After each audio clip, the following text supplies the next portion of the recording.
বন্ধুসকল কিছুদিন বিৰতিৰ পিছত মোৰ চেনেল এমুঠি ৰং জীৱনলৈ আপোনালোকক স্বাগতম জনাইছোঁ।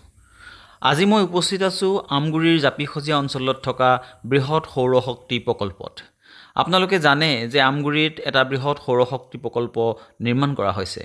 বৰ্তমান সময়ত যি সময়ত জীৱাশ্ম ইন্ধন বা পেট্ৰলিয়ামজাত সামগ্ৰীৰ দিনে দিনে কমি আহিছে, সেই সময়ত আমাক পুনৰ নৱীকৰণযোগ্য শক্তি বা ৰিনিউৱেবল এনাৰ্জিৰ প্ৰয়োজন হৈছে। আৰু এই ৰিনিউৱেবল এনাৰ্জি বা পুনৰ নৱীকৰণযুক্ত শক্তিৰ মুখ্য আধাৰ হৈছে সূৰ্য। আৰু এই সূৰ্যৰ পৰা শক্তি আহৰণৰ যোগেদি আমি যদি তাক কামত লগাব পাৰোঁ, তেনেহ'লে আমাৰ শক্তিৰ নাটনিৰ সমস্যাটো বহু পৰিমাণে লাঘৱ হ'ব।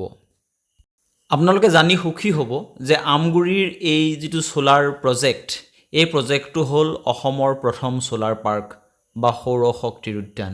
Messrs Jackson power private limited নামৰ এটি কোম্পেনীয়ে আছাম পাৱাৰ জেনেৰেশ্যন কৰ্প'ৰেশ্যন লিমিটেডৰ সহযোগিতাত নিৰ্মাণ কৰা এই ছ'লাৰ এনাৰ্জি পাৰ্কখনৰ বা এই প্ৰজেক্টটোৰ মুঠ উৎপাদনী ক্ষমতা হৈছে 70 মেগাৱাট।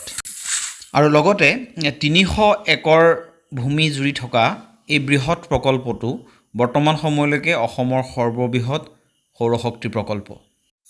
আৰু লগতে আপোনালোকক আৰু এটা কথা জনাব বিচাৰিছোঁ যে এই বৃহৎ সৌৰশক্তি প্ৰকল্পটো হ'ল অসম চুক্তিৰে এক ফচল।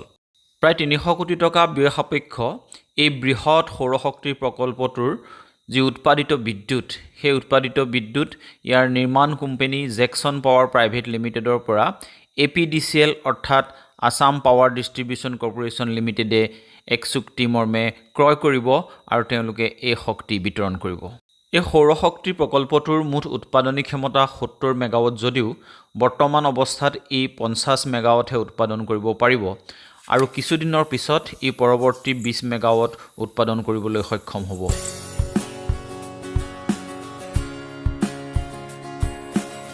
সাম্প্ৰতিক প্ৰেক্ষাপটত পুনৰ নৱীকৰণযুক্ত শক্তি ব্যৱহাৰৰ প্ৰাসংগিকতা উপলব্ধি কৰি বৰ্তমানৰ চৰকাৰে সোনকালেই এই প্ৰকল্পটো ৰূপায়ণ কৰিছে যদিও এই প্ৰকল্পটোৰ ইতিহাস কিন্তু দীঘলীয়া।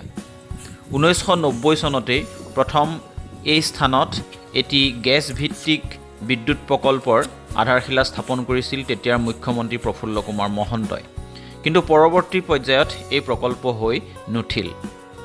কিন্তু যি কি নহওক, পূৰ্ব নিৰ্ধাৰিত এই স্থানতেই এটা বৃহৎ সৌৰশক্তি প্ৰকল্প গঢ় লৈ উঠাটো অঞ্চল তথা ৰাজ্যবাসীৰ বাবেই এক আশাপ্ৰদ খবৰ।